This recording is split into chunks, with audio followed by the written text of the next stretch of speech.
I want to make sure we get to a question that I know is in the minds of everybody in this room. As I'm sure you know, Canadians feel rather bruised and insulted by Donald Trump. And this has soured many of my countrymen on not just the president, but on our relationship with America. And my impression is that you do not share this assessment of either America or the current occupant of the White House. Don't want to put words in your mouth. What would you say to Canadians, first, to convince them that America is still the indispensable nation, if you agree with that? Or is it in terminal decline? And does it still retain its traditional capacity to reinvent itself, which is the thing I most admire about American society, its infinite ability to renew itself? And second, what would you say to Canadians that might get them to think afresh about Donald Trump? Is he a consequential president? Or someone we'll all be relieved to see in the rearview mirror? Or maybe both? Well, this is one of these great opportunities that come my way occasionally, how to lose an audience completely. I wanted to give it to you early on. Say something positive about Donald Trump in Canada. And it's a suicide mission. Look, I think there's a great deal of nonsense written about President Trump. And this has been true for 10 years now, because he burst onto the scene. It's more than 10 years now since he announced he was going to run for president.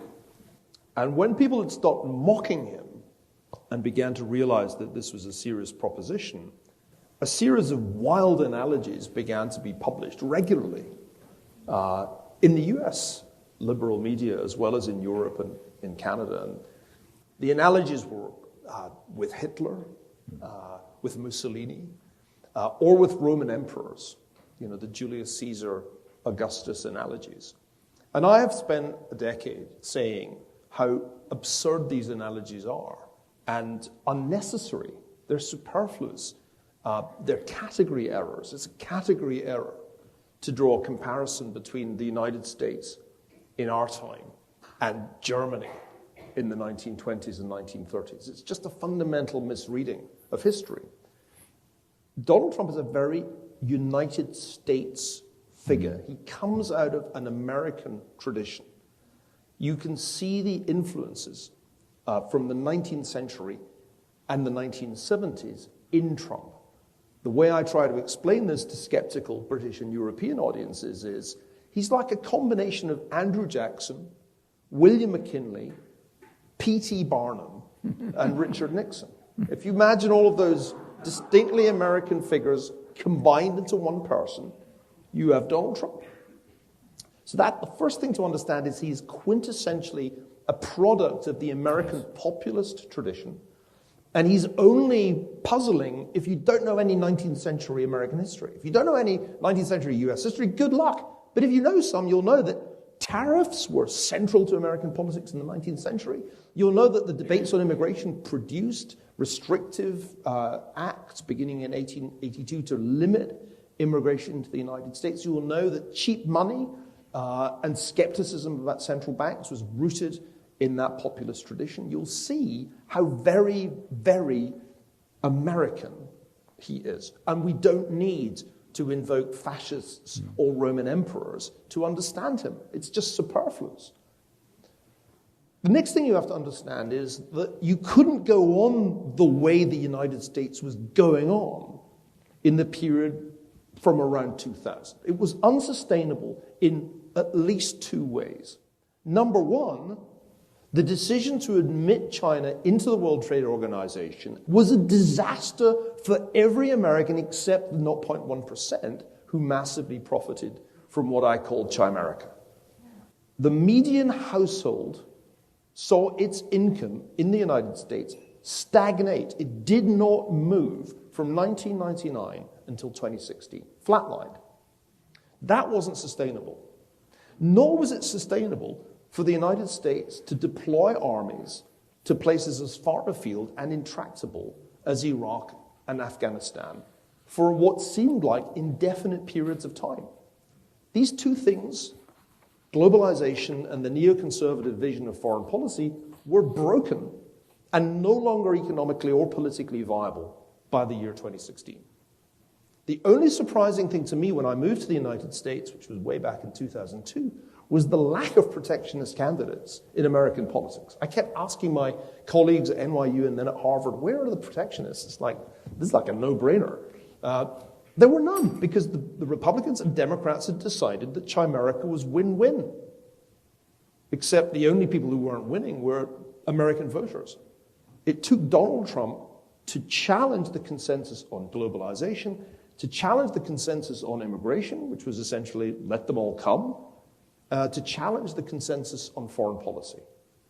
So if you think there was some way of stopping Donald Trump, you have to really work hard to explain to me why he got elected twice, and why the second time he got elected by a bigger margin than the first time. Because Americans, they decided maybe we made a mistake, so let's try to see if the Democrats have got anything.